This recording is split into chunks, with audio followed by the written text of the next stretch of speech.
झाले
विष्णुमय जग वैष्णवांतर विष्णुमय जग वैष्णवांतर विष्णुमय जग वैष्णवांतर विष्णुमय जग वैष्णवांतर वेदा वेद ब्रह्मांतर वेदा वेद ब्रह्मांतर वेदा वेद ब्रह्मांतर विष्णुमय जग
भक्त भागवता आई का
कराल ते हित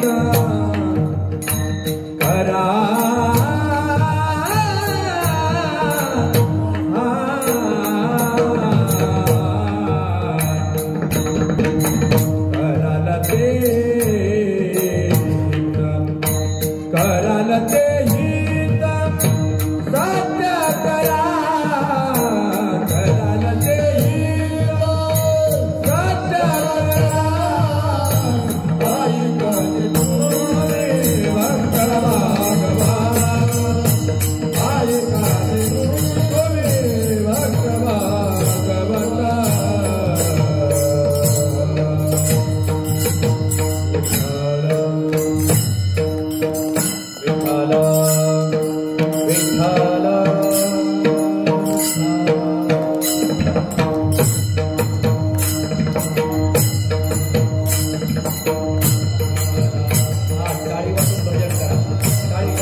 विष्णुमय जग वैष्णवांचा धर्म,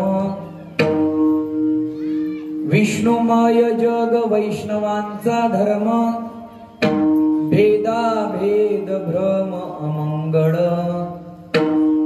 आई काजी तुम्ही भक्त भागवत, कराल तेही त सत्य करा, कोणाही जीवाचा कोण्याही जीवाचा न घडावा मत्सर, न घडो मत्सर, वर्मा सर्वेश्वर पूजनाचे ऐकाजी तुम्ही भक्त भागवत कराल तेही सत्य करा तुका म्हणे का तुका म्हणे का देहाचे अवयव सुख दुःख जीव भोग पावे ऐकाजी तुम्ही भक्त भागवत कराल तेही सत्य करा विठ्ठला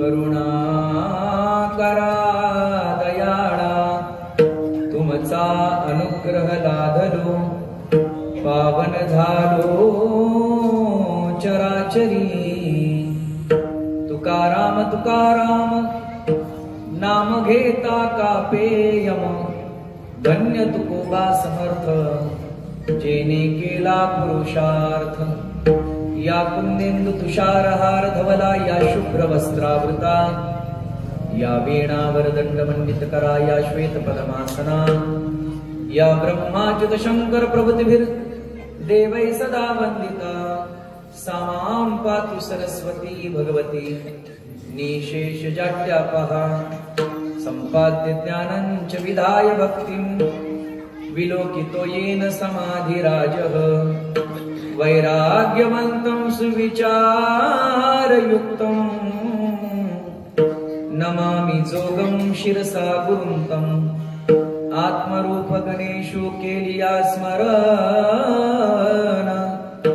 होय सकळ विद्यांचे अधिकरण तेची वंदो श्री चरण श्री गुरूंचे ते नमस्कारोनी आता मस्तक माझा पायावरी मस्तक माझा पायावरी या वारकरी संतांच्या सेवे लागी सेवक झालो झालो सेवे लागी सेवक झालो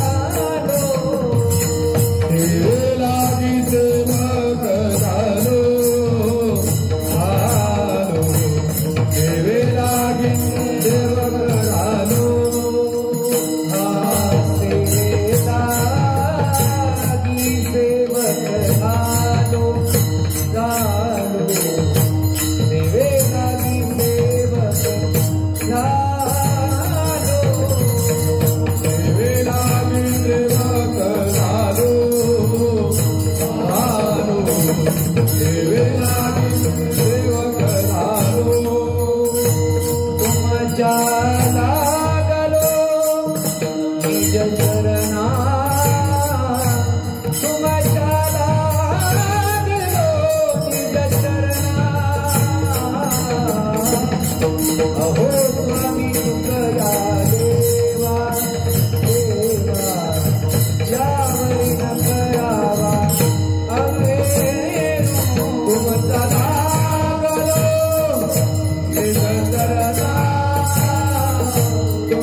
विष्णुमय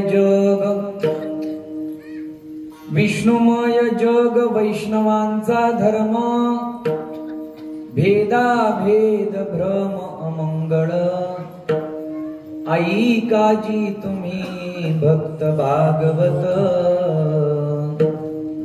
कराल ते हित सत्य करा. प्रस्तुत प्राप्त प्रसंगी भगवत चिंतन सेवेसाठी निवडलेला अभंग. जगद्गुरु जगद्वंदनीय महान भगवत भक्त संत हृदय सम्राट विश्ववंद्य विश्वभूषण श्रीमंत श्री तुकाराम महाराजांचा 4 चरणाचा बहुतेकांच्या पाठांतरातला उपदेशपर प्रकरणातला अभंग आहे. विठाला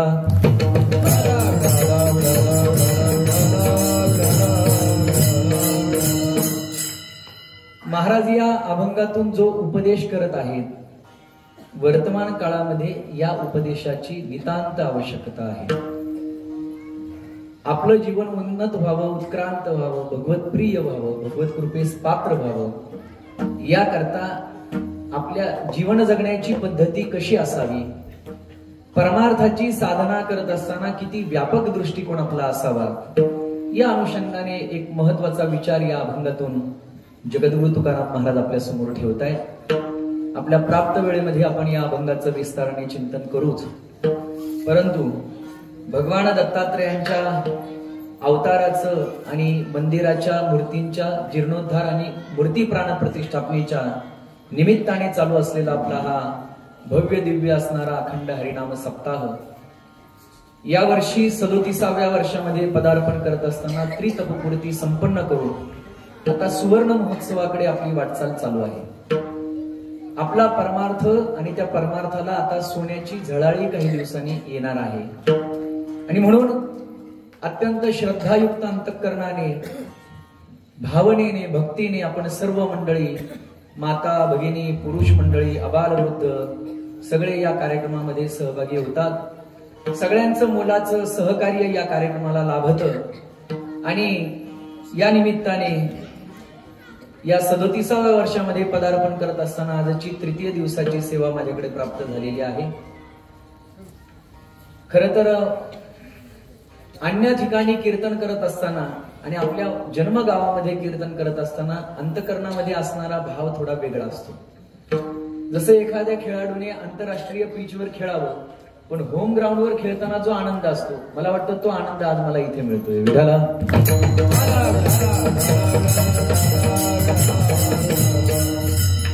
आणि म्हणून उपस्थितांमध्ये सगळे चेहरे माझ्या परिचित, माझ्यावर नितांत प्रेम करणारे, टाळ घेऊन उभे राहिलेले सर्वे जुने आणि नवीन असे सर्वच टाळकरी मंडळी माझ्यावर नितांत प्रेम करणारे आहेत.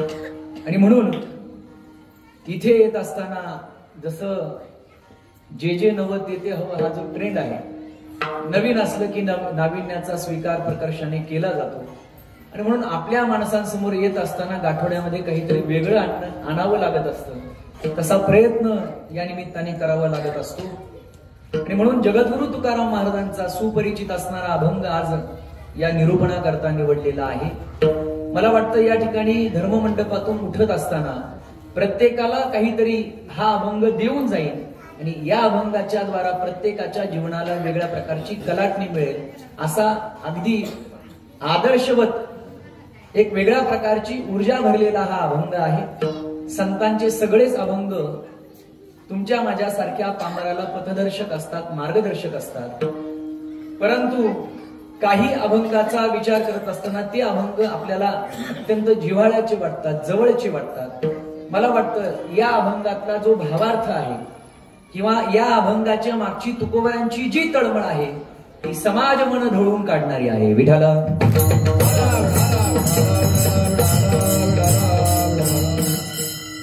तुकोबांच्या अभंग गाथेमध्ये वेगवेगळ्या प्रकरणाचे अभंग आहेत. त्यामध्ये सर्वाधिक अभंग जर कोणत्या प्रकरणातले असतील तर ते उपदेशपर प्रकरणातले आहेत. अन्य प्रकरणातले देखील आहेत, पण संख्येच्या दृष्टीने जर विचार केला तर अधिक अभंग हे उपदेशपर प्रकरणातले आहेत. म्हणजे या मृत्यू लोकामध्ये तुम्ही आम्ही मनुष्य म्हणून जन्माला आलेलो आहोत. आपण वाट चुकलेलो आहोत, नवे वाट चुकलोय म्हणूनच मनुष्य म्हणून जन्माला आपला मार्ग चुकलेला आहे. आणि म्हणून आपण मनुष्य म्हणून जन्माला आलेलो आहोत, तर आपल्याला योग्य मार्गदर्शन घडावं याकरता उदार अंतकरणाने येथे उपकारासाठी आले घरजा वैकुंठी. वैकुंठाचा, सुखाचा, ऐश्वर्याचा, सगळ्या स्वातंत्र्याचा त्याग करून या मृत्यूलोकामध्ये संत अवताराला आले. कशा करता? तर तुमच्या माझ्या हिताचं योग्य पद्धतीचं मार्गदर्शन करण्याकरता. विठाला येतो हिताचा तळमळा, पडती हाती म्हणून काळा, पडती हाती म्हणून काळा, पडती हाती म्हणून काळा. येतो हिताचा तळमळा, पडती हाती म्हणून काळा, पडती हाती म्हणून काळा, पडती हाती म्हणून काळा. येतो हिताचा तळमळा, पडती हाती म्हणून काळा, पडती हाती म्हणून काळा, पडती हाती म्हणून काळा, पडती हाती म्हणून काळा, पडती हाती म्हणून काळा. येतो हिताचा तळमळा, पडती हाती म्हणून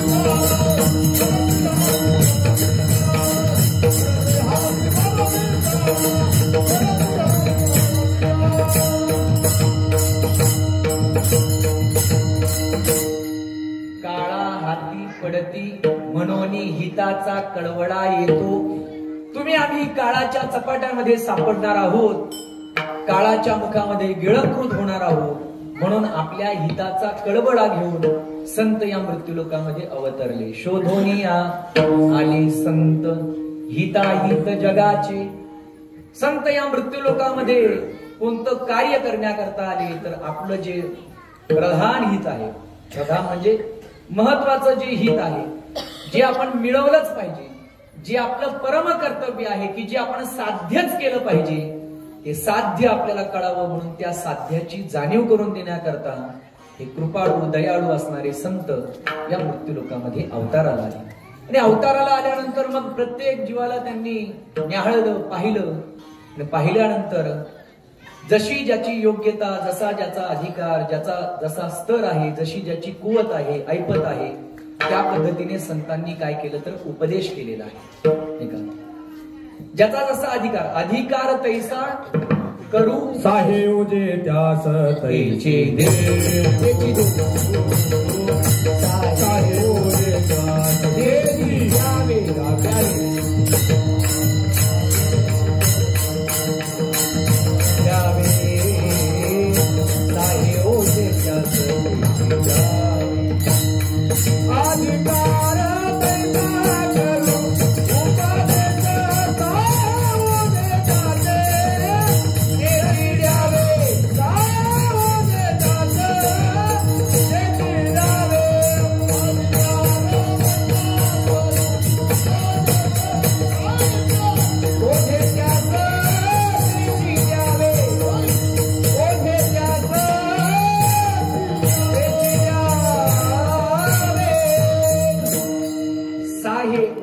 त्यास तेची द्यावे, ज्याला जितकं ओझ उचलणं सहन होईल.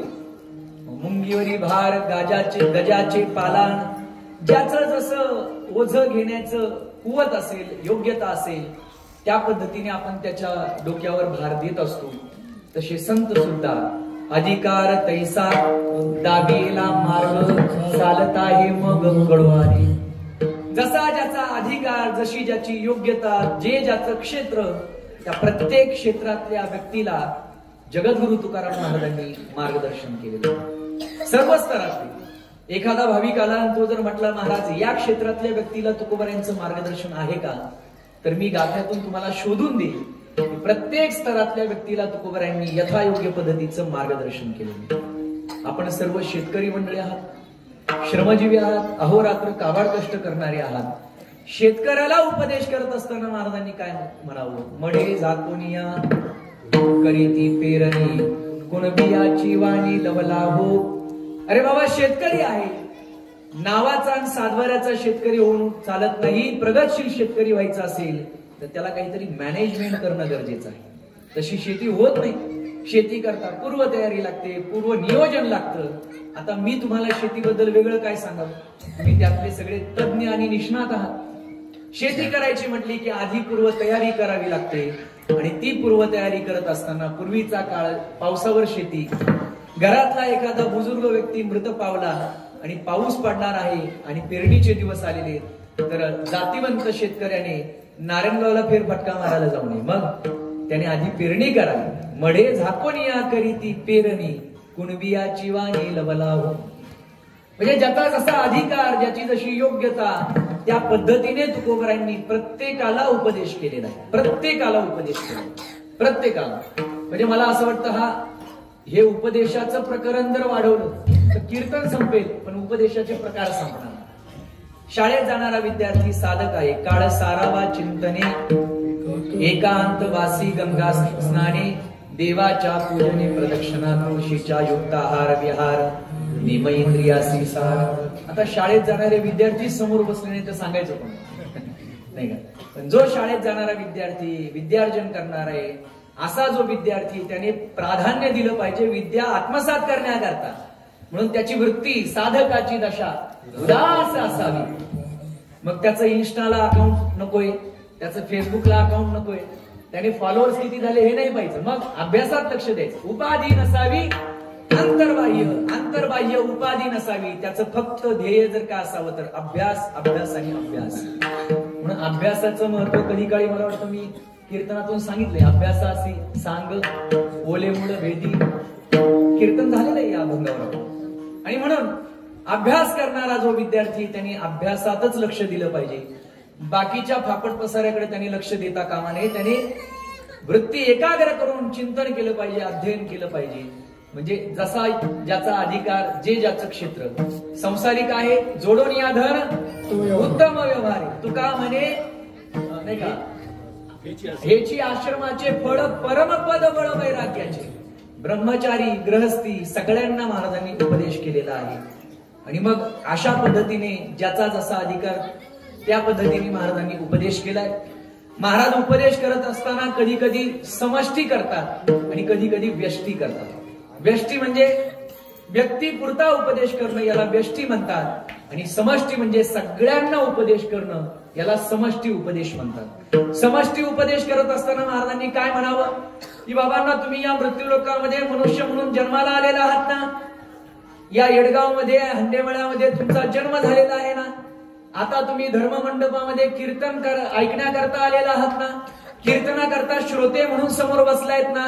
मग ज्या ज्या वेळेस भजन होईल, नामस्मरण होईल, त्या त्या वेळेस भगवंताचं नामस्मरण करा.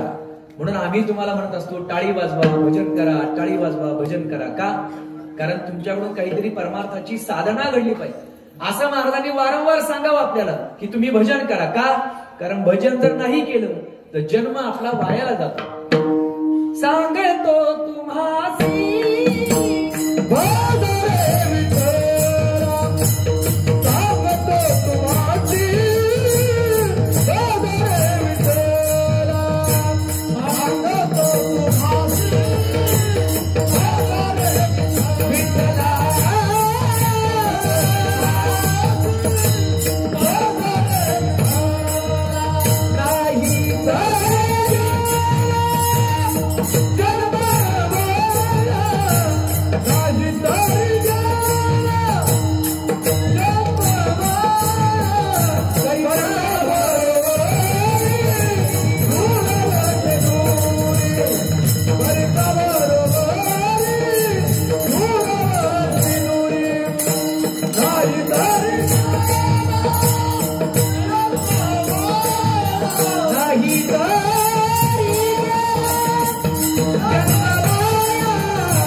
सांगतो तुम्हासी बजारे विठ्ठला.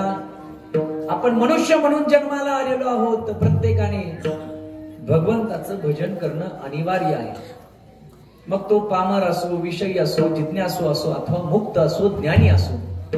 ज्ञानी पुरुषाने देखील ज्ञानोत्तर प्रेमलक्षणा भक्ती अंगीकारली पाहिजे. प्रत्येकाकरता उद्धाराकरता नामस्मरण ही साधना अत्यंत महत्वाची आहे. आणि म्हणून कधी कधी समष्टी उपदेश केलेला आहे, कधी कधी व्यष्टी म्हणजे एका व्यक्तीपुरता उपदेश केलेला आहे. आज चिंतनाला घेतलेला जो अभंग आहे, या अभंगातून महाराज समष्टी उपदेश करत, सर्वांना उपदेश करत. मग या उपदेशाचा एक स्वतंत्र अधिकारी ठरलेला आहे. कोण आहे? एक स्वतंत्र अधिकारी आहे. त्याचा उल्लेख कुठे केलाय महाराजांनी? ऐकाजी तुम्ही भक्त भागवत. जे भक्त आहेत, भगवत भक्त आहेत, अशा भगवत भक्तांकरता महाराज या अभंगातून विशेष प्रकारचा उपदेश करतायत. म्हणजे भक्तीची चाड म्हणजे आवड याच्या अंतःकरणामध्ये आहे. पवित्र तुळशीची माळ गळ्यामध्ये घातलेली आहे. आळंदी पंढरीची वारी करतोय, व्रतवैकल्य करतोय, उपास तापास करतोय, साधना करतोय. म्हणजे ज्याने परमार्थाचा मार्ग स्वीकारलेला आहे. आता मग जे माळकरी नाहीत ते म्हणतील मग चला आपल्याला काय ऐकण्याची आवश्यकता, असं नाही बरं का. या कीर्तनाचा आवाज ज्यांच्या ज्यांच्या कानापर्यंत पोहोचतोय ना, त्या प्रत्येकाकरता हा उपदेश अनिवार्य आहे, महत्वाचा आहे. परमार्थाच्या मार्गाला आपण लागलेलो आहोत, परमार्थाची साधना आपण करू लागलोय. पण बऱ्याचदा असं होतं, जो मार्ग आपण स्वीकारलेला आहे त्या मार्गातल्या मर्यादा आणि नियम न पाळल्यामुळे अनेक वर्ष परमार्थ करताना आपण दिसतो, आपण परमार्थिक आहोत असं आपण जगाला भासवतो, पण त्या परमार्थाचा जो काही योग्य परिणाम आपल्या जीवनामध्ये झाला पाहिजे, जे पडसाद आपल्या जीवनामध्ये उमटले पाहिजे, तशा प्रकारचा आमूलाग्र बदल आपल्या जीवनामध्ये घडताना दिसत नाही. विठ्ठला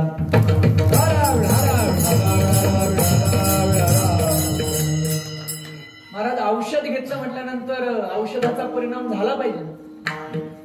डॉक्टर जेव्हा आपल्याला औषध देतो त्याचा काहीतरी परिणाम आपल्याला झाला पाहिजे. जर औषधाचा परिणाम आपल्या जीवनामध्ये होत नसेल तर मग त्याचा अर्थ असा आहे, एक तर औषध चुकीचं आहे, किंवा ते औषध घेत असताना जी पथ्य आपण सांभाळली पाहिजे ती पथ्य आपल्याला सांभाळता येत नाही. परमार्थाची साधना करायची म्हटलं की पथ्य सांभाळावे लागतात. पथ्य नाम विठोबाचे, पथ्य नाम विठोबाचे, पथ्य नाम विठोबाचे, पथ्य नाम विठोबाचे. हो आणि कवाचे नसेवी, आणि कवाचे नसेवी, पथ्य नाम विठोबाचे, विठोबाचे. आणि कवाचे नसेवी, आणि कवाचे नसेवी, पथ्य नाम विठोबाचे, पथ्य नाम विठोबाचे. याच्यासाठी सुद्धा पथ्य सांभाळावं लागतं बरं का. आता जे आवाजाचं जे झालेलं आहे त्याचं कारण पथ्य न सांभाळणं. आणि खरं तर आपल्याकरता खूप मोठी मेजवानी या निमित्ताने यावर्षी होती. तुकोबरायांनी ज्या साधनेवर, ज्या साधना भूमीमध्ये तुकोबरायांनी जी परमार्थाची साधना केली, भगवंताने बाळ रूपामध्ये तुकोबरायांना ज्या ठिकाणी दर्शन दिलं, अशी साधना भूमी असणारा रामचंद्र डोंगर, त्या डोंगरावर जवळपास 8-10 वर्ष ज्यांनी अगदी कठोर पद्धतीची साधना केली, गाथ्याचं चिंतन केलं, असे असणारे हरिभक्तपरायण गजानन महाराज शेजूळ आज आपल्यामध्ये उपस्थित आहे. आपण भाग्यवान आहोत. दुसरं दुर्भाग्य आपलं असं आहे की त्यांचा मंजूळ आवाज आपल्याला ऐकता येत नाही, कारण त्यांचा आवाज बसलेला. ते उपस्थित आहेत, त्यांनी साधना केलेली, गाथ्याचं चिंतन केलेले, अत्यंत शुद्ध आणि पवित्र त्यांचं जीवन आहे. अगदी निस्पृहता, कोणत्याही प्रकारची अभिलाषा साधना करताना नाही, परंतु त्यांचा आवाज बसलेला आहे. आणि ते काय आपल्या हातामध्ये नाही. रोज नवीन गाव, नवीन ठिकाण, नवीन पाणी, नवीन खानपानाची पद्धत, आणि त्याचा शरीरावर काहीसा विपरीत परिणाम घडत असतो. म्हणून त्यांची दयनीय अवस्था माझी तशीच झाली. विठाला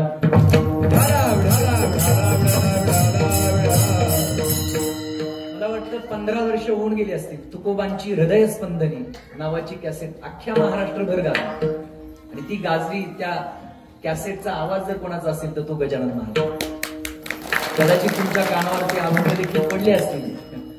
फार सुंदर सुमधुर महाराजांच्या अभंगाचा जो भाव आहे, हृदय स्पंदन म्हणजे काय, हृदयातले जे काही ठोके आहेत, तुकोबारायांची अभंग म्हणजे तुकोबारायांची हृदय स्पंदन आहे. आणि त्या स्पंदनाचा जो भाव आहे तो भाव शब्दातून उतरलाय आणि त्या शब्दाला अजून भावरूप देण्याकरता त्याला स्वराची जी साथ लाभलेली ती गजानन महाराजांनी अत्यंत सुंदर पद्धतीने ती कॅसेट आळवलेली आहे. म्हणून पथ्य फार महत्वाचं आहे. ब्रह्मरस घे काढा तेने पिढा वारेल पथ्य नाम विठोबाचे. म्हणून परमार्थाची साधना आलं मनात, घातली गळ्यात माळ, परत आलं मनात, अडकवली खुंटीला, असं नाही. लक्षात ठेवा. बरेच जण म्हणतात महाराज म्हणूनच आम्ही या भानगडीतच पडत नाही का. बऱ्याच जणांना हे करणं म्हणजे एक प्रकारची भानगड वाटते. विठाला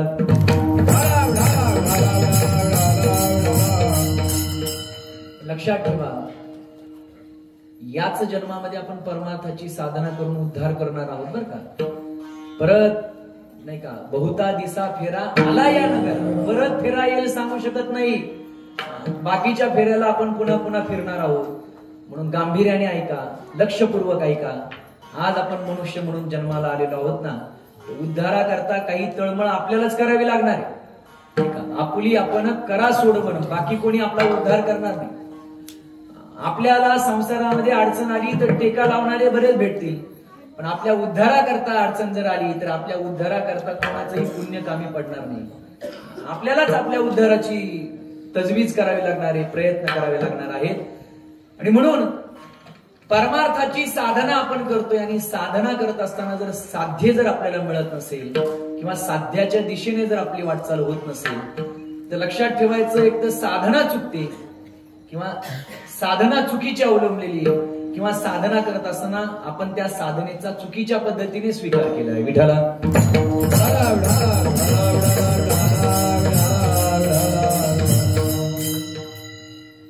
जसं एखादं औषध खाल्लं की हळूहळू आपल्याला आराम मिळू लागतो, आपला आजार कमी होऊ लागतो, तसे अनेक प्रकारचे विकार आपल्या शरीरामध्ये ठासून भरलेले आहेत.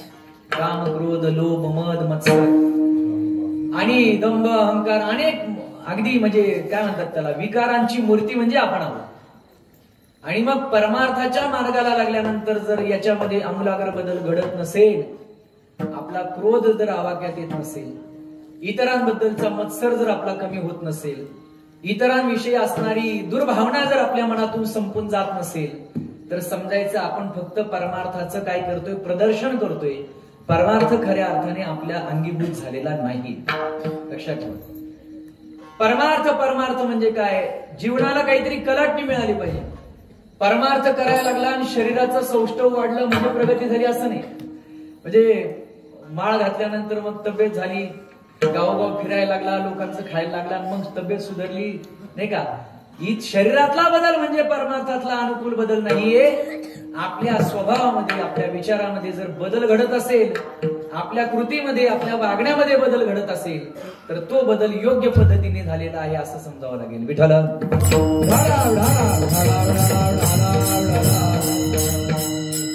बदल सुद्धा विधायक असावं बरं का, विघातक नको. नाही तर माळ घालायच्या आधी 2च शिव्या येत होत्या, माळ घातल्यानंतर मग शिव्यांचा पाडाच पाडतो. असा बदल नकोय. तो विधायक असला पाहिजे, तो समाजाभिमुख असला पाहिजे, समाजाकरता उपयुक्त असला पाहिजे. अशा प्रकारचा बदल आपल्या जीवनामध्ये घडला पाहिजे. आणि मग अशा पद्धतीचा बदल घडत असेल तर आपण योग्य पद्धतीने चाललेलो आहे. नाही तर बऱ्याचदा परमार्थाच्या बद्दल अनभिज्ञता असते, अज्ञान असतं. चाल कशी म्हणायची, टाळ कसा वाजवायचा, कोणत्या दिवशी कोणता अभंग म्हणायचा, कधी कोणता अभंग म्हणायचा, कधी भजनाचा शेवट करायचा, कोणता अभंग प्रारंभी, शेवटीला कोणता अभंग म्हणायचा, राग कसा आळवायचा. प्रारंभी याचं काही ज्ञान नसतं आणि थोडं थोडं ज्ञान होऊ लागतं. मग ज्ञान होण्यापूर्वी एक उत्सुकता असते. मग युट्यूबवर आपण कोणाची तरी भजनं ऐकतो, एखादी नवीन चाल ऐकली की रेकॉर्डिंग घेतो, करतो, ती घोकत राहतो. एखाद्या जाणकाराला 4 गोष्टी आपण विचारतो आणि हळूहळू आपण त्या विषयामध्ये तज्ञ होऊ लागतो, सुज्ञ होऊ लागतो, जाणकार होऊ लागतो. आणि मग आपली एवढी तयारी होते की आपण असं म्हणतो की मागच्याला म्हणताच येतं कामा. आणि मग म्हणतो कशी चाल म्हटली, आली का मागच्यांना म्हणता. म्हणजे मी असं गायलं की मागच्यांना म्हणताच आलं नाही पाहिजे. मला सांगा, हे भजन देवाला प्रिय होईल का? बोला ना. आपण गावं आणि आपल्या बरोबर इतरांना सुद्धा गाता यावं, इतकं सुंदर आणि सुटसुटीत आपल्याला म्हणता आलं पाहिजे. भजन म्हणणं, अभंग म्हणजे चढावट नाही हो, ती काही स्पर्धा नाही. लक्षात ठेवा, आपण जे गातो ते भगवंतापर्यंत पोहोचलं पाहिजे. नये तू जजारी मधुर रे दिधला सुस्वर नाही देवे नाही तयावीन भुकेला विठ्ठल येईल तैसा बोल रामकृष्ण नाही तयावीन भुकेला विठ्ठल येईल तैसा बोल रामकृष्ण. येईल तैसा बोल सांगताना सुद्धा मला रागात म्हणावं लागलं विठ्ठल. म्हणजे याचा अर्थ असा आहे, तुम्हाला रागदारी जमत असेल तर तसं म्हणा, नाही स्वराचं ज्ञान असेल तर स्वरात नाही म्हणता आलं तर किमान जोरात तरी म्हणा. पण म्हणा, ते देवापर्यंत पोहोचलं पाहिजे. मी भजन म्हणतोय, दत्त प्रभू टवकारून ऐकतायत, देवाच्या कानापर्यंत माझे हे स्वर चाललेले आहेत. नाही जगाला ते प्रिय वाटत असेल पण देवापर्यंत ते माझे भाव पोहोचतायत. अशा भूमिकेतून जर आपण भजन म्हणू लागलो, मग त्याला स्वर ताल घात काही नसेल तरी सुद्धा ते देवाला प्रिय वाटेल. पण होतंय काय, आम्हाला कळू कळू लागतं, आम्हाला समजू समजू लागतं, आम्हाला ज्ञान होऊ लागतं. मग आम्ही त्या ज्ञानाच्या बळावर गुण पाहण्यापेक्षा आम्ही अवगुणच पाहू लागतो. गुणवंत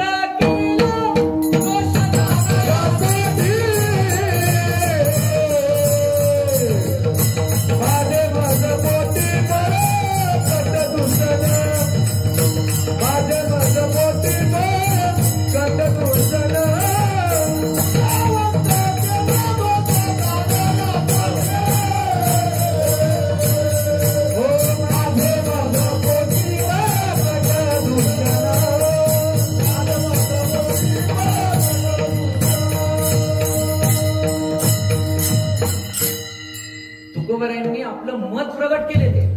आणि मी हे सार्वत्रिक बोलतो बरं का, कोणा एका करता बोलत नाही. गावात बोलायचं म्हटलं की फार विचार करून बोलावं. आपण बोलतो अगदी सगळ्यांकरता आणि कोणीतरी आपल्या स्वतःला लावून घेत असत.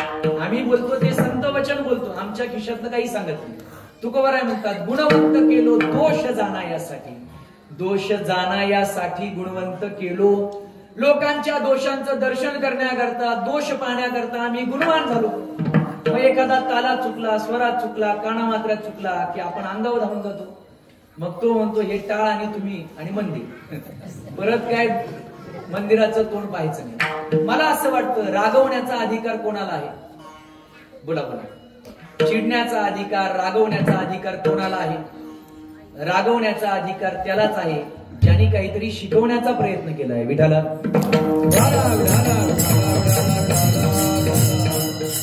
आधी शिकवावं, सांगावं, समजून सांगावं, परत परत सांगावं आणि मग चुकल्यानंतर मग कान धरावे. अलीकडे काय झालं, मी नेहमी बोलतो, जुनी लोक तळमळीने सांगतात परंपरा जतन व्हावी याकरता. त्यांचा अनुभव दांडगा असतो. त्यांना वाटतं की यांना येत असताना व्यवस्थित पद्धतीने यावं, त्यात काही चुका घडू नये म्हणून त्या अनुभवाचा परिपाक म्हणून ते आपल्याला सांगतात. आपण बदल करायचा, त्यांचा अनुभव जमे धरून आपण त्या पद्धतीने परिवर्तन करायचं. आपल्याला राग येतो. परमार्थाची साधना योग्य पद्धतीने घडावी याकरता दोन गोष्टी घडणं अत्यंत गरजेचं आहे. जुन्या जाणत्या अनुभवी लोकांनी थोडं फ्लेक्झिबल म्हणजे लवचिक झालं पाहिजे. जुन्या जाणत्या लोकांनी थोडंसं लवचिक झालं पाहिजे. त्यांनी कर्मठपणा बाजूला सोडला पाहिजे आणि माझ्यासारख्या तरुणांनी त्यांचा आदर केला पाहिजे. म्हणजे तरुणांनी उर्मटपणा टाकला पाहिजे. विठाला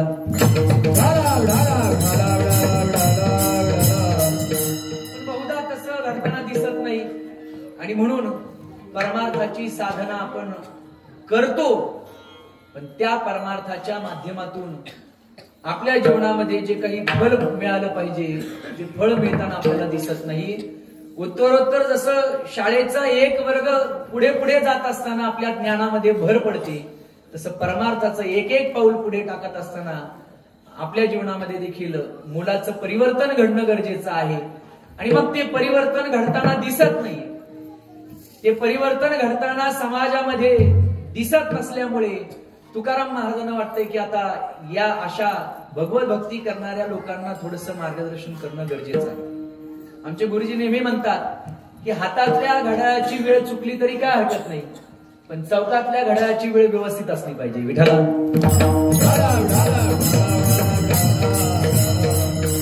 कारण चौकातलं घड्याळ पाहून अनेक जण आपल्या घड्याळाची चावी फिरवत असतात, वेळ त्या ठिकाणी लावत असतात. आपल्या हातातल्या घड्याळाची वेळ चुकली तर आपण चौकात जाऊ, ते घड्याळ पाहू, त्या पद्धतीने आपण वेळ लावू. म्हणजे चौकातली घड्याळ म्हणजे कोण आहेत? आम्ही आहोत. आणि हातातली घड्याळ म्हणजे तुम्ही. विठ्ठला आमच्या सारख्यांवर फार महत्वाची जबाबदारी आहे की आपण पाऊल टाकत असताना आपलं अनुकरण करणारं कोणी जरी असेल तर त्या अनुकरण करणारा जो अनुयायी आहे तो वाम मार्गाला जाता कामा नये. आणि म्हणून ती दक्षता घेत असताना माझ्यासारख्या संप्रदायाच्या पायिकावर मोठी जबाबदारी येते. आणि अशा पद्धतीने जे भगवत भक्ती करणारे आहेत त्यांच्याबद्दल एक महत्वाची सूचना देत असताना किंवा उपदेश करत असताना महाराज म्हणतात, बाबा आतापर्यंत परमार्थाची साधना केली आणि अंतकरणातला भेदभाव जर तुझा नष्ट झाला नसेल, परस्पराबद्दल असणारी जी भूमिका आहे की मी जसा देवाचा अंश आहे तसे इतरही देवाचे अंशच आहे, अशा प्रकारची वैचारिक प्रगल्भता तुझ्या मनामध्ये निर्माण झाली पाहिजे. कारण जगामध्ये जे काही दिसणार आहे, जी काही जीवसृष्टी आहे ती भगवंताचाच अंश आहे. अशा प्रकारचा उपदेश महाराज अभंगाच्या प्रथम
विष्णुमय जग वैष्णवांचा धर्म, भेदाभेद भ्रम अमंगळ.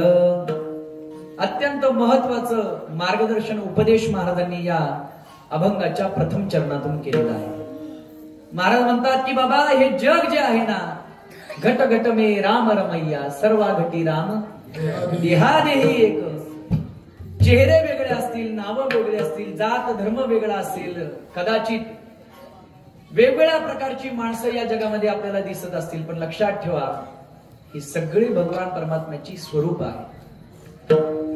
सगळ्यांमध्ये भगवान परमात्मा अधिष्ठित आहे आणि म्हणून तो व्यापक भाव तू तुझ्या अंतकरणामध्ये धारण कर. म्हणून हे सगळं जग म्हणजे काय आहे तर विष्णुमय आहे. महाराजांनी फक्त अभंगातून आपल्याला उपदेशाचे डोस दिलेले नाही, महाराजांनी फक्त आपल्याला उपदेश करण्याचे काम केलेलं नाही, मग त्या पद्धतीचं जीवन महाराज स्वतः जगलेले आहेत. तुका म्हणे चाखोनी सांगे, मजा अनुभव आहे अंगे. जे काही सांगितलेलं आहे अनुभवाचे अर्थ देऊ अर्थभूता. अनुभवाचे जे अर्थ आहेत, अनुभव तो त्यांच्या जीवनामध्ये अनुभवे आले अंगात ते या जगात येत असत.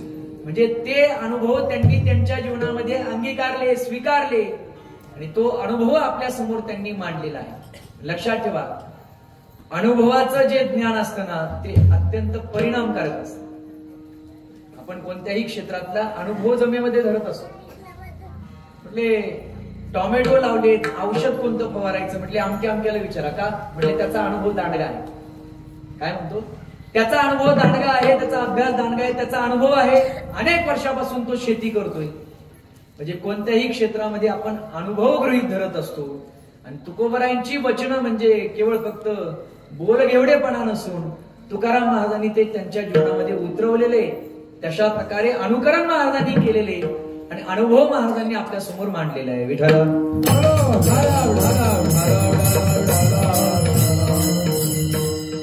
तुकाराम महाराजांच्या चरित्राचा जर ढालोळा घेतला आपण तर महाराजांच्या चरित्रामध्ये अनेक घटना आपण अशा डोळ्यासमोर ठेवू शकतो की ज्या घटनेमध्ये महाराजांनी कुठेही तरतम भाव केलेला नाही. संत संगतीचे काय सांगू सुख, नामदेव महाराज. आपण पारिखे नाही ते, माझा तुझा आपपर जो भाव आहे तो त्यांच्या अंतःकरणामध्ये नसतो. महाराजांच्या कुटुंबाची दुर्दशा झाली. आता कथा म्हणजे माझ्या आवडीचा विषय, आपण अनेकदा ऐकलेला आहे. आणि त्या 2 फेब्रुवारी पासून कुसूर या ठिकाणी भक्तिधाम मंदिर म्हणजे स्वामी समर्थ मंदिर आणि भाविक मंडळी त्या ठिकाणी जात असतात आपल्या गावातून. तिथे यावर्षी तुकोबरायांची 8 दिवस चरित्र कथा आहे. म्हणजे गावातल्या आहेत म्हणून जाहिरात करतोय, वेळ मिळेल तर आपण नक्की ऐकायला. 2 फेब्रुवारी ते 9 फेब्रुवारी असा कालावधी आहे. महाराजांची कथा अत्यंत रसाळ आहे आणि तुमच्या माझ्या करता दीपस्तंभासारखी आहे. ज्याला माइल स्टोन म्हणतो ना, मैलाचा दगड, माइल स्टोन सारखी महाराजांची कथा आहे. महाराजांच्या कुटुंबाची दुर्दशा झाली, अवस्था बिकट झाली आणि मग त्या संसाराला टेका देत असताना आवली मातेने काय केलेले, काही कर्जरोखी आपल्या स्वतःच्या नावावर घेतलेले, महाराजांना व्यवसाय करण्याकरता ते पैसे दिले. महाराज आता तरी चांगला व्यापार धंदा करा, व्यवसाय करा, 2 रुपये नफ्यामध्ये मिळवा. आहे का लक्ष सगळ्यांचं? हो ताई, इकडे लक्ष द्या, इकडे मध्ये बडबड करा, इकडे लक्ष द्या. तुमच्यासाठी बोलतोय मी, तुमच्या संसारात सुद्धा उपयोगाचं आहे, लक्ष द्या इकडे. आणि मग 2 रुपये काहीतरी फायदा मिळेल, नफा मिळेल, अशा पद्धतीने काहीतरी चांगला व्यवसाय करून घेऊन या पैसे. महाराज गेले, व्यापार धंदा केला, चांगला फायदा सुद्धा झाला आणि ते पैसे घेऊन महाराज देहूकडे निघाले. प्रवास करत असताना एका ठिकाणी एक भिकारी त्यांच्या नजरेमध्ये पडला. दाढी वाढलेली आहे, अगदी कृश शरीर झालेले, गळ्यामध्ये लाकडाचा तो नांगर अडकवलेला आहे आणि तो नांगर ओढत ओढत ओढत ओढत त्या भिकाऱ्याची असणारी मुलगी हातामध्ये जर्मलची ताटली आहे आणि प्रत्येकासमोर जाते. केविलवाना चेहरा आहे, सकाळपासून काही खाल्लेलं नाहीये, भूक मी म्हणते. आणि ती मुलगी प्रत्येकासमोर हात जोडून म्हणते, 1-2 पैसा द्या हो धर्माला, 1-2 पैसा द्या हो गरीबाला, आशीर्वाद मिळेल तुमच्या मुलाले कराला, 1-2 पैसा द्या हो धर्माला. ऐकणारे म्हणतील, महाराज तुम्हाला चांगलं जमतंय बरं काही. भीक मागते ती मुलगी आणि तिची ती स्थिती पाहिल्यानंतर त्या मुलीजवळ महाराज जात आहेत, तिच्या बाबाकडे जात आहेत आणि विचारतायत सगळी परिस्थिती. ती सांगतायत की एका सावकाराकडून पैसे घेतलेले होते, कर्ज फेडता फेडता नाकीनऊ आली आणि शेवटी दिवाणामध्ये माझ्या विरुद्ध तक्रार दिली आणि राजाने मला ही शिक्षा सुनावली. पण जोपर्यंत त्या सावकाराचे सूद समेत पैसे मी परत करत नाही तोपर्यंत हा लाकडी नांगर काय या भिकाऱ्याच्या गळ्यातून बाहेर पडणार नाही. महाराजांचं हृदय द्रवीभूत झालं. वैष्णव जन तो तेने कहिए जे पीड पराई, जाने रे पर दुखे उपकार करे सोए, मन अभिमान आने रे. भजन तो तेने कहिए जे पीड पराई जाने रे. श्री संत नरसिंह मेहता गाजलेलं पद आहे हे, पण आपण नको त्यांच्या नावावर खपवायला लागलो. रघुपती राघव राजा राम हे पण नरसिंह मेहतांचं आहे, पण आपण नको त्याच्या लेबल खाली खपवायला लागलो. विठाला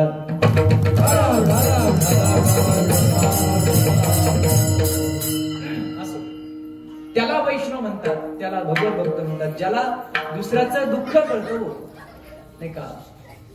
सत्य बोले मुखी दुखवी अनेकांच्या दुःखी दुखवी. इतरांचं दुःख पाहून ज्याला क्लेश होतात, ज्याला त्रास होतो ना, ते संत आहेत. खरं तर बारकाईने विचार करा, आपण आपल्या जीवनामध्ये जे दुःखी आहोत ते आपल्या दुःखाने दुःखी आहोत का? बोला बोला सागर दादा, आपल्याला जे दुःख आहे त्या दुःखाने आपण दुःखी आहोत, दुसऱ्याला सुख आहे म्हणून आपण दुःखी आहोत? आता पटलं तुम्हाला? दुसऱ्याला सुख झालं की आमच्या पोटात गोळा उठतो. विठाला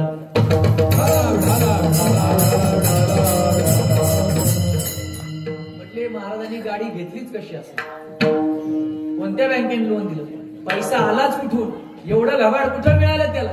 दुसऱ्याचं बरं झालं की पोटात गोळा उठवायचं. संत तसे नाही. संतांना दुसऱ्यांना दुःख झालं की त्यांना क्लेश होतात, वाईट वाटतं. तुकोबारायांनी सगळे पैसे त्या भिकारी असणाऱ्या त्या ब्राह्मणाच्या ताटामध्ये टाकले. विचार केला का हो, हा माझा नातेवाईक आहे का, हा माझा आप्ता आहे का, स्वकी आहे का, बांधव आहे का, परिचित आहे का, माझ्या भावकीतला आहे का, माझा मित्र आहे का, ओळखीचा आहे का? अजिबात नाही हो. जगामध्ये कोणीतरी दुःखी आहे, व्यथित आहे, वेदनेने पिडलेला आहे, समस्येने नाडलेला आहे, त्याच्याकरता मी मदत करणं हे माझं कर्तव्य आहे. म्हणून त्या भिकाऱ्यामध्ये माणूस नाही महाराजांनी पाहिला, त्या भिकाराच्या ठिकाणी असणारं देवत्व, त्याचा अनुभव तुकोबारायांनी घेतला. विठाला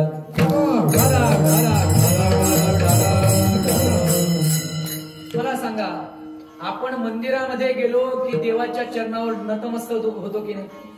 किती आपल्या अंतकरणामधली श्रद्धा वृद्धिंगत होती. आपण अगदी श्रद्धायुक्त अंतकरणाने त्या मूर्तीच्या चरणावर डोकं टेकवतो, नतमस्तक होतो. मला सांगा, एक विचार करा की ज्या मूर्तीच्या चरणावर आपण डोकं टेकवतो ती मूर्ती कोणी घडवली? बोला ना.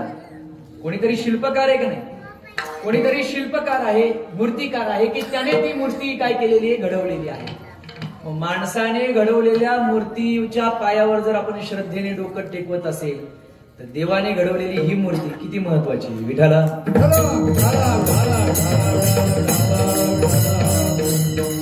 म्हणून जोपर्यंत आपल्याला माणसातला देव कळू शकत नाही, थोडं धाडसाने बोलतो, तोपर्यंत आपल्याला मंदिरातला देव सुद्धा कळू शकत.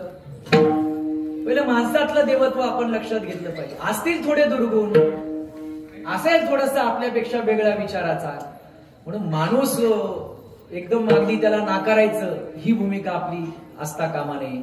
मंबाजीबुवाने काट्याच्या काठीने मारलं, महाराजांनी सोशिकपणे सहन केलंच की केलं की नाही का? बर्वे केले देवा बर्वे केले, पाहुनिया अंगी क्षमा काठीवरी मारले. का विरोधाला विरोध केला नाही? म्हटले माझ्या नादी लोक नको, माझ्यासारखा काय वाक्य म्हणतो, माझ्या नादी लागू नको. अरे पण तुझ्या गळ्यात माझे माळ आहे ना, असेल माळ म्हणजे मी काय तुकाराम महाराज झालो का? अरे बाबा तुकाराम महाराज व्हायचं नाही, पण त्यांची अनुयायी तरी महाराज मारू शकले नसते का मंबाजी बुवाला? मारू शकले असते ना, पण महाराजांनी विरोध केला नाही. म्हणून मी बऱ्याचदा मला काही लोक म्हणतात महाराज हा तुमच्याबद्दल असं म्हटला तसं म्हटलं. मी म्हणू द्या, ज्याला जे वाटेल ते बोलू द्या, तो त्याच्या वृत्तीने वागतोय, म्हणून मी माझ्या वृत्तीचा स्तर खाली आणता कामा नये. विठाला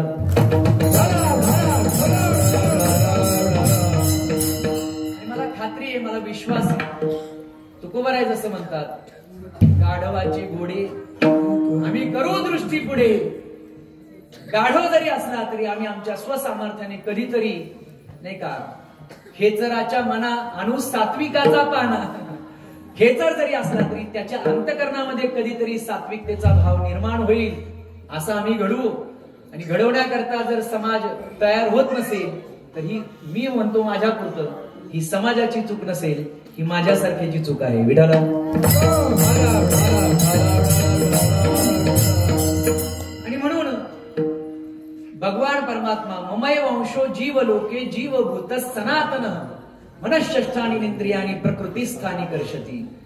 सर्वांच्या हृदय देशी हा अमुका आहे ऐसी. सर्वांच्या हृदयामध्ये तो भगवान परमात्मा विराजित आहे. तैसा हृदयामध्ये मी राहू असं का सर्व सुखाचा आराम का भ्रांतासी कामू विषयावर. या सगळ्यांच्या हृदयामध्ये तो भगवान परमात्मा अधिष्ठित आहे. म्हणून त्या देवत्वाला कधीतरी जाणलं पाहिजे आणि हा विचार केला पाहिजे की हे सगळं जग कसं आहे. विष्णुमय. मयट प्रत्यय लावलेला आहे. मयट म्हणजे काय. एखाद्या शब्दाच्या पुढे मय प्रत्यय लागतो त्यावेळेस तिथे विपुलता समृद्धता आपल्याला त्या ठिकाणी सांगायची असते. जसं आता 22 जानेवारीला रामलल्ला अयोध्या नगरीमध्ये त्या ठिकाणी अधिष्ठित झाले. सगळ्या भारतभर नाही का तो सोहळा साजरा करण्यात आला. लोक काय म्हणत होते. सगळा भारत कसा झाला. राममय झाला. खूप पाऊस पडला. पाणी खूप आलं की आपण काय म्हणतो आमचा परिसर जलमय झाला. म्हणजे विपुल प्रमाणामध्ये तिथे कमतरता नाहीये. तसं भगवान परमात्मा विपुल प्रमाणामध्ये प्रत्येकामध्ये ठासून ठासून भरलेला आहे. तो नाही ऐसा ठाव उरला असे कवन सर्वत्र संपूर्ण गगन जैसे. म्हणून बाबांनो हे सगळं जग म्हणजे काय. त्या विष्णूचंच प्रतिबिंब आहे. तो बिंब आहे तर आपण प्रतिबिंब आहोत. आपल्यातच नाही हो प्रत्येक जीवजंतूमध्ये तो भगवान परमात्मा आहे. म्हणून विष्णुमय जग. म्हणून आपली वैचारिक प्रगल्भता काय आहे. वसुधैव कुटुंबकम. माझं घर म्हणजे माझं कुटुंब नाही. मग माझं घर माझं गाव माझा समाज माझा तालुका माझा जिल्हा माझं राज्य माझा देश माझं जग हे सगळं जग म्हणजे काय आहे. हे विश्वाची माझे घर ऐसी मती जयाची स्थिर कुंभोणा चराचर आपणची झाला. पण विष्णुमय जग. वैष्णवांचा धर्म हा वैष्णवांचा धर्म आहे. आणि धर्म कशाला म्हणतात. ज्याचं अनुकरण आपण करतो त्याला धर्म म्हटलं जातं. आणि जो धर्माचं योग्य अनुकरण करेल धर्म त्याचं काय करतं रक्षण करतं. धर्मो रक्षती रक्षिताः.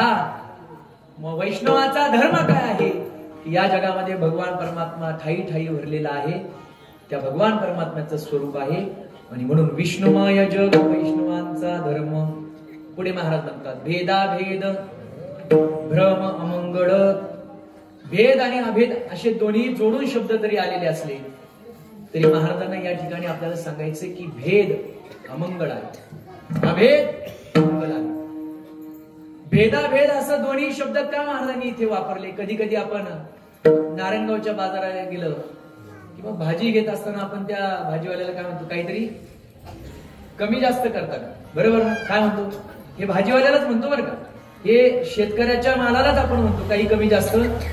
ऑनलाईन बुकिंग केल्यावर मग तिथे कमी जास्त नाही. तिथे बार्गेनिंग नाही. कमी जास्त करता का असं म्हणत असताना आपल्याला काय म्हणायचं असतं.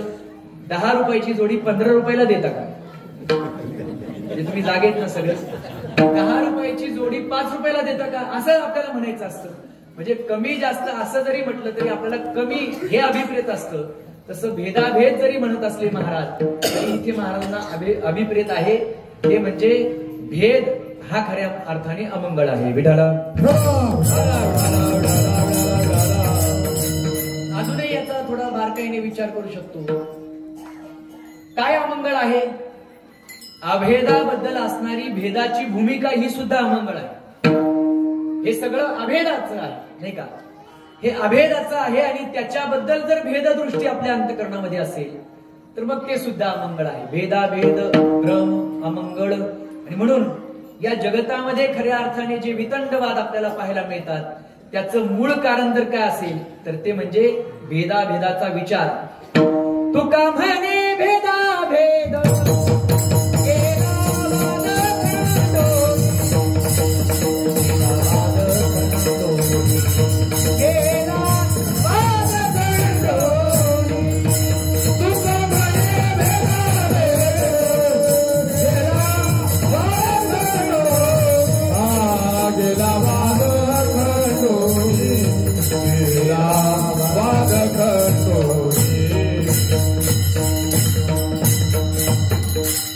मला जे अपेक्षित होतं ते गुंड महाराजांनी गायलेलं. मध्यम आणि पुन्हा खालचा सा. तुका म्हणे भेदाभेद गेला वाद खंडोनी. विचार करा ना, आज जे वाद आहेत, वितंड आहेत, मतभेद आहे, काय कारण आहे हो? भेदाभेदच आहेत ना, एकमेकाप्रती भेदाभेद. हे भेदाभेदाचं वातावरण आपल्यामध्ये दुही निर्माण करतं, अंतर निर्माण करतं. म्हणून मी नेहमी प्रत्येक ठिकाणी सांगतो, हे भेदाभेद या धर्म मंडपाच्या बाहेर, भेदाभेद आपल्या अंतःकरणामध्ये असेल मंडपाच्या बाहेर ठेवायचे. पण इथे आल्यानंतर, मंडपामध्ये आल्यानंतर आपण सगळे एका योग्यतेचे आहोत असा विचार आपल्या मनामध्ये असला पाहिजे. आणि म्हणून हे एकच असं स्थान या ठिकाणी आता आबादित राहिलेले. संतांनी मोठ्या विचाराने खऱ्या अर्थाने आपल्याकरता ही साधना दिलेली, सप्ताह निर्माण केले की तुमचे भेदाभेद सगळे बाजूला ठेवा, तुमचे असणारे वैचारिक मतभेद बाजूला ठेवा आणि इथे आल्यानंतर मी श्रोता आहे ही भूमिका, मला काहीतरी ऐकायचं आहे आणि ते ऐकून परिवर्तन करायचे असा भाव प्रत्येकाच्या मनामध्ये.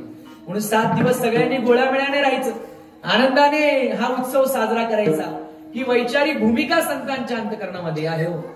पण अनेक ठिकाणी आपण पाहतो की आज विपरीत पद्धतीने या सगळ्या सोहळ्याकडे पाहिलं जातं.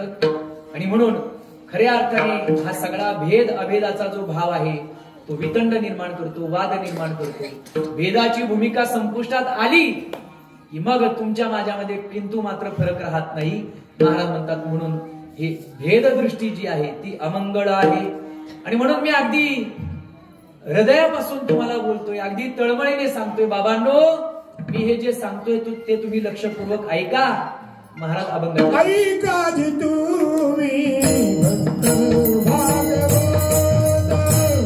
ऐका तुम्ही भागवत, ऐका तुम्ही भक्त भागवत, ऐका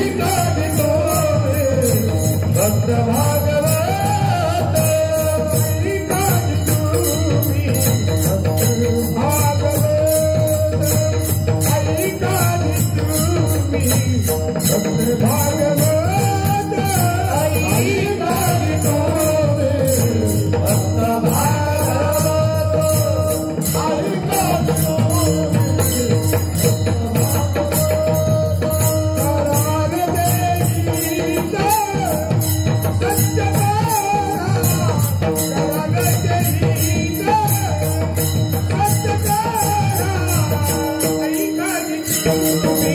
भागवत, ऐका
ऐकाजी तुम्ही भक्त भागवत, कराल तेही तर सत्य करा.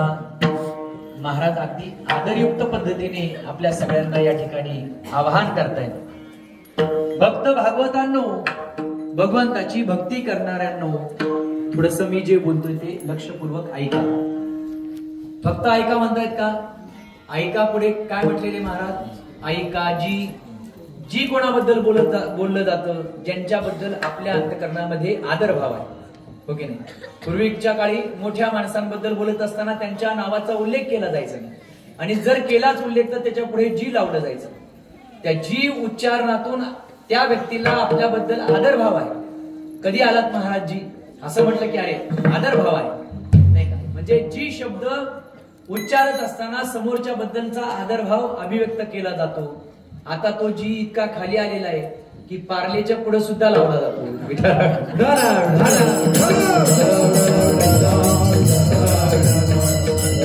पार्लेजी आलं ना आपल्या लक्षात, पार्लेजी तुकोबर आहे म्हणतायत.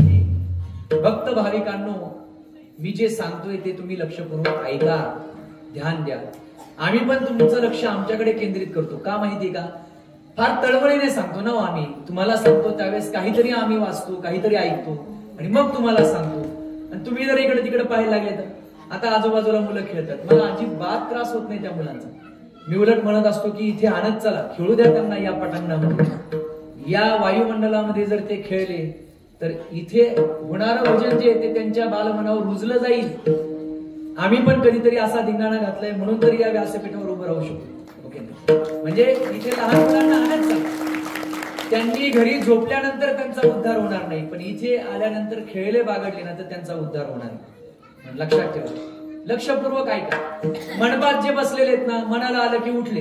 ते काय टीव्हीला जशी मालिकेमध्ये जाहिरात लागते, इथं जाहिरातच नाही. तोच बाबा तेच बोलतोय. बरं बोलू द्या खरं, पण तो काही विनोद सांगेना, काही पांचट गप्पा सांगेना. हे काय बोलायला लागलाय मगापासून, सगळं डोक्यावरून चालले. लक्षात ठेवा, या असणाऱ्या गादीचं पावित्र्य राखणं अत्यंत गरजेचं आहे. हे विनोद सांगण्याची गादी अजिबात नाहीये, लक्षात ठेवा. मी परत परत सांगत असतो, अनेक ठिकाणी सांगतो, नेहमी सांगतो. त्या दिवशी वडगावला सुद्धा महाराज बोलले, ही गादी काहीतरी आपल्या जीवनामध्ये परिवर्तन घडवणारी गादी आहे. आणि इथे जर आपण अशा काहीतरी पांचट गप्पा ऐकायला लागलो, काहीतरी विनोद सांगणारे बोलून त्यांच्या मुखातून काही विनोद ऐकायला लागलो, उपयोग नाही. कधी कधी कीर्तनकारांचे कीर्तनातले विनोद ऐकल्यानंतर मला खूप वाईट वाटतं. असं वाटतं यात विनोदाचा दर्जा पाहता महाराष्ट्राच्या हास्य जत्रेतले विनोद फार चांगले आहेत दर्जेदार.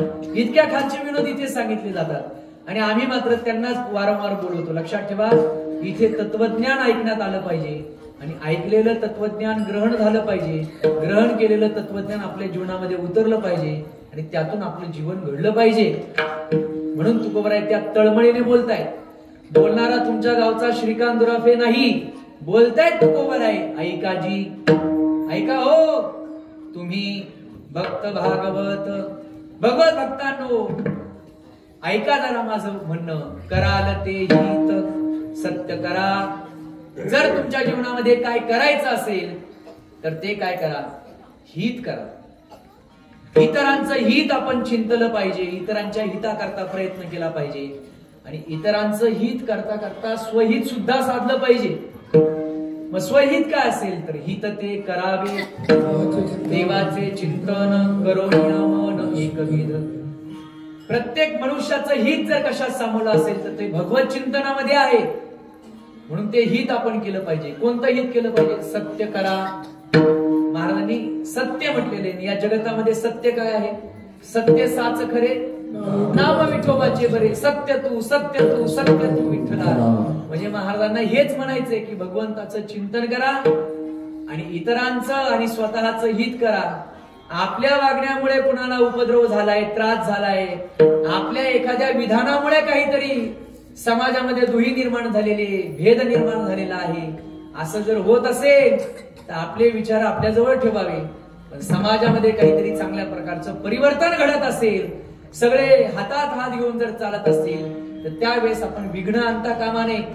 म्हणून इतरांचं हित आपण जाणलं पाहिजे. म्हणून अशा प्रकारे इतरांचं देखील हित करा. कराल ते हित, करायचं असेल तर हित करा. कारण आपल्या जीवनामध्ये आपण हित केल्यानंतर, इतरांवर परोपकार केल्यानंतर भगवंताची प्राप्ती होते. तुका म्हणे फार थोडा तरी परोपकार तुझा व्हावा आहे देव, तरी हा सुलभ उपाव.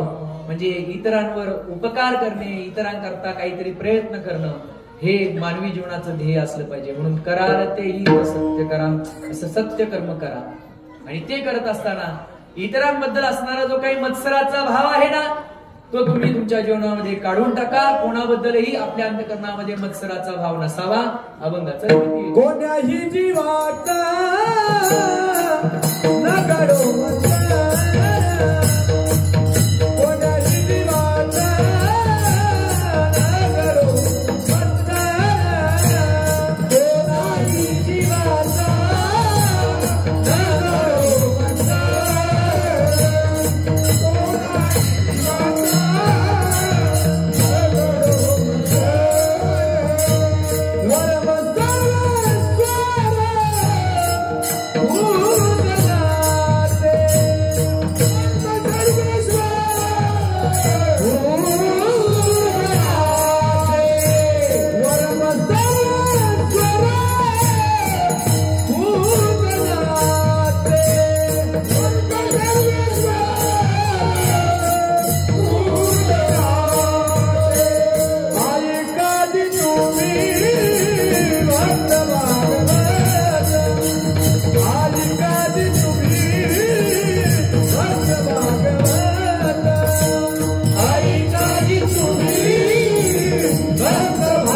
कोण्याही जीवाचा न घडो मत्सर, कोणाही जीवाचा न घडावा मत्सर.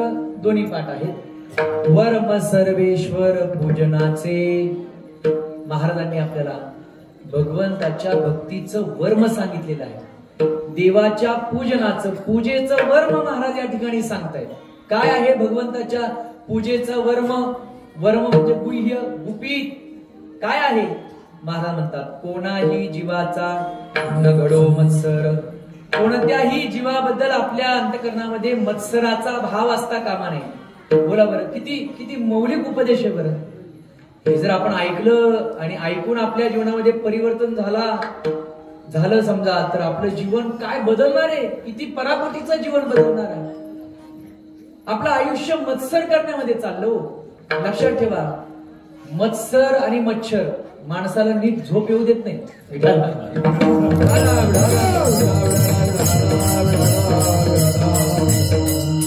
आपल्या अंतःकरणामध्ये मत्सराचा भाव असेल ना, झोपण्याकरता अगदी किती महागडी गादी असू द्या, माणूस तळमळतो. इकडच्या कुशीवरून तिकडच्या कुशीवर, तिकडच्या कुशीवरून तिकडच्या कुशीवर. झोप लागत नाही त्याला. का? मत्सराचा भाव आहे. मच्छर पण तसंच करते बरं का. मच्छर असेल तर झोप लागत नाही माणसाला. म्हणून सुखाने निद्रा लागावी, जीवनाचा आनंद मिळावा. त्यामुळे मानवी जीवनामध्ये मत्सर अजिबात असता कामा नये. म्हणून इथून उठत असताना प्रत्येकाने हाच विचार करायचा की तुकोबारायांनी जर एवढ्या तळमळीने सांगितलं असेल, मी परत एकदा बोलतो, मी बोलत नाहीये, की तुकोबारायांची वचन आहेत. तुकोबाराय जर एवढ्या तळमळीने सांगत असतील की आपल्या जीवनामध्ये कोणाबद्दलही मत्सर असता कामा नये. आतापर्यंत बाळगलेला मत्सर काय आपल्या जीवनामध्ये फायदा करून गेला का? बोला ना. वाद माणसाच्या जीवनामध्ये कधी उत्कर्ष घडवत नाही. लक्षात ठेवा. ज्याला मोठं व्हायचंय ना, मी ऐकलं होतं SP कॉलेजला मामासाहेब दांडेकरांच्या 50व्या पुण्यस्मरणाप्रित्यर्थ चैतन्य महाराज देगलूरकरांचं कीर्तन होतं. आणि त्यांनी मामासाहेबांच्या काही आठवणी सांगत असताना ते म्हटले, मामासाहेबांचं जीवन कसं होतं? वादो नावलंब्याहा. वादाचा कधीही अवलंब करायचा नाही. का? वादाने वाद कमी होत नाही, संवादाने वाद कमी होतात. लक्षात ठेवा. संवाद, सुसंवाद असला पाहिजे. आणि म्हणून जर आपण म्हणू की वाद करून आम्ही आमच्या जीवनामध्ये काहीतरी मार्ग काढू, तोडगा काढू, तर त्यातून आपलं नुकसान आहे, समोरच्याचं देखील नुकसान आहे. का? म्हणून मत्सर करायचा. आणि मत्सर का करायचा? मत्सर का निर्माण होतो? इतरांकडे आहे ते आपल्याकडे नाही, ते आपल्याला मिळावं या अभिलाषेने मत्सर निर्माण होतो. बरोबर ना? एखाद्याला मान मिळाला, मला मिळाला नाही म्हणून मत्सर निर्माण होतो. एखाद्याला पद मिळालं, मला मिळालं नाही म्हणून मत्सर निर्माण होतो. पण लक्षात ठेवा, देवाने प्रत्येक व्यक्ती घडवत असताना त्याच्यामध्ये काहीतरी वेगळेपण दिलेलं आहे. जे तुमच्यात आहे ते माझ्यात नाही, जे माझ्यात आहे ते तुमच्यात नाही. प्रत्येकामध्ये काहीतरी वेगळं पेरून भगवान परमात्माने या ठिकाणी मृत्यू लोकामध्ये पाठवलेलं आहे. जे आपल्यामध्ये आहे ते शोधावं. त्याच्यामध्ये चांगल्या प्रकारे वाढ करावी आणि आपला उत्कर्ष करून घ्यावा. पण त्यालाच असं काय मिळालं, मलाच काय का नाही मिळालं, हा भाव ठेवून जो मत्सर आपण वाढवू लागलेलो आहे तो कधीही आपल्या जीवनाचं कल्याण करणार नाहीये. म्हणून महाराज म्हणतात भगवंताच्या भक्तीचं सोपं वर्म सांगतो. जो पूजा विधी करतोय, वारी करतोय, साधना करतोय, पण इतरांबद्दल मत्सर करत असेल तर मग सर्वेश्वराच्या पूजनाचं वर्म त्याला कळालं नाही. कोणाही जीवाचा न घडावा मत्सर, कोणत्याच जीवाचा मत्सर आपल्या जीवनामध्ये घडता कामा नये. असं जर आपण केलं तर मग कदाचित गाथ्याची 2 पानं कमीही कमी वाचा असं मला म्हणायचं नाही बरं का. वेळ दिला पाहिजे, देवपूजा केलीच पाहिजे, दत्तप्रभूंच्या मंदिरामध्ये न चुकता आलंच पाहिजे, गणरायांची देखील त्या ठिकाणी भक्ती केली पाहिजे, त्यांचं रोज न चुकता दर्शन केलं पाहिजे. गावातल्या प्रत्येक माणसाने कदाचित हॉटेलमध्ये नाही जाता आलं तरी चालेल, दत्तात्रयांच्या दर्शनाला यावं, गणरायाच्या दर्शनाला यावं. का? जगाचा ब्रह्मांड नायक भगवान परमात्मा आपण आणून बसवला, त्याच्यात प्राण प्रतिष्ठा केली, प्राण घातले, आणि वर्षभर जर आम्हाला मंदिराचं दारच दिसत नसेल तर देवाला काय वाटत असेल. म्हणून ती पूजा विधी व्रतवैकल्य आपण केलेच पाहिजेत. ते करत असताना मात्र इतरांबद्दलचा जो काही मत्सराचा भाव आहे ना तो आपल्या जीवनामध्ये असता कामा नये. आपल्याबद्दल कोण काय बोललं गंगेला मिळालं, काही घेणं देणं नाही त्या बोलण्याशी. तो काय माझ्याबद्दल बोलतो हे मला काही घेणं देणं नाही. मी त्याच्याबद्दल जो विचार करतोय तो चांगला आहे. म्हणून आपल्या जीवनामध्ये मत्सर करता कामा नये. लक्षात ठेवा, रागवण्याकरता फार शक्ती लागत नाही. आलं का लक्षात? एखाद्यावर चिडण्याकरता फार शक्ती लागत नाही. आलेला राग दाबण्याकरता शक्ती लागते, संयमाकरता शक्ती लागते, आणि ती शक्ती आपल्यामध्ये निर्माण झाली पाहिजे, हो की नाही? मग परमार्थ आपल्या जीवनामध्ये उतरला असं म्हणावं लागेल. म्हणून कोणाही जीवाचा न घडावा मत्सर, कोणाचाच मत्सर घडता कामा नये. हे वर्म आहे सर्वेश्वराच्या पूजनाचं, वर्म सर्वेश्वर पूजनाचे. महाराज सामाजिक भूमिका मांडत असताना ही समाज व्यवस्था म्हणजे भगवान परमात्म्याचं काय आहे? अंग आहे, शरीर आहे. आणि जसं आपल्या शरीरातल्या एखाद्या अवयवाला इजा झाल्यानंतर जीवाला जसं दुःख होतं ना, तसं या समाज व्यवस्थेतील एखाद्या घटकाला जर इजा झाली ना तर भगवान परमात्म्याचे ते अंश असल्यामुळे भगवंताला सुद्धा त्रास होतो. जसे एखाद्या अवयवाला इजा झाल्यानंतर जीवाला त्रास होतो, तद्वत महाराज अभंगाच्या शेवटच्या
Hare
मला वाटतं आज आपल्या गावामध्ये जी चाल झाली नाही गुंड महाराज आलापीची गिनीज बुक मध्ये रेकॉर्ड करण्यासारखं सगळ्या टाळकऱ्यांनी आळवली. खरं तर परमार्थाचा आनंद हा देण्या घेण्यामध्येच असतो. असे सगळं मीच म्हण असं नाही. हा इतरांनी म्हटलं पाहिजे, त्यांचं ऐकलं पाहिजे, असा तो आनंद वाढत जात असतो.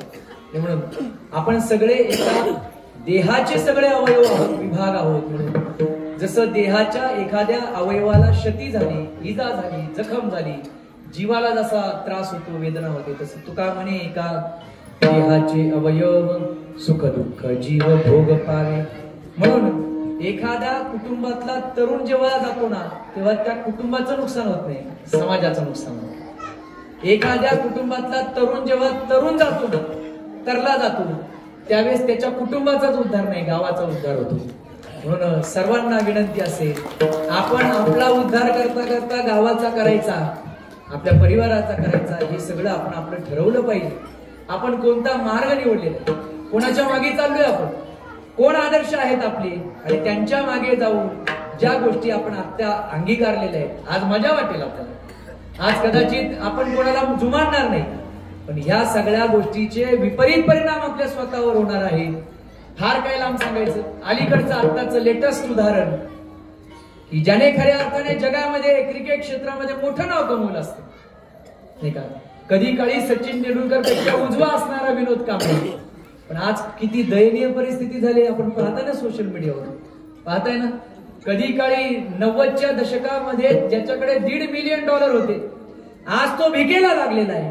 काय कारण आहे? कधीतरी आपण अशा उदाहरणाला डोळ्यासमोर ठेवा आणि त्यांचं अनुकरण करा, बरोबर ना. ते करता कामा नये, ते आपल्या जीवनामध्ये घडता कामा नये. खूप आपल्याला जीवनामध्ये काहीतरी उत्कर्ष करायचा आहे, पुरुषार्थ करायचा आहे. खरा पुरुषार्थ जर काय कोणता असेल तर तो आध्यात्मिक जीवनामध्ये आपण परमार्थिक साधना करणं हा पुरुषार्थ आहे. हा पुरुषार्थ आहे. तो पुरुषार्थ आपल्या सगळ्यांच्या जीवनामध्ये विणावा, अंगीभूत व्हावा आणि भगवान परमात्म्याला आवडणारी भक्तीची साधना आपल्या द्वारा घडावी, संतांना अभिप्रेत असणारी साधना आपल्या द्वारा घडावी. आपल्या जीवनामध्ये कोणालाही उपद्रव घडता कामा नये, असं निरुपद्रवी जीवन आपण आपल्या जीवनामध्ये जगावं, अशा प्रकारची अपेक्षा. इतकं उत्तुंग असणारं जीवन ज्या संतांचं आहे, त्यांचं भजन करून सेवेला विराम देऊ. ज्ञानेश्वर नारराज ज्ञानेश्वर माऊली माऊली ज्ञानेश्वर माऊली नारराज महाराज ज्ञानेश्वर माऊली नारराज महाराज ज्ञानेश्वर माऊली नारराज तुकाराम तुकाराम तुकाराम तुकाराम तुकाराम तुकाराम तुकाराम तुकाराम तुकाराम तुकाराम तुकाराम तुकाराम तुकाराम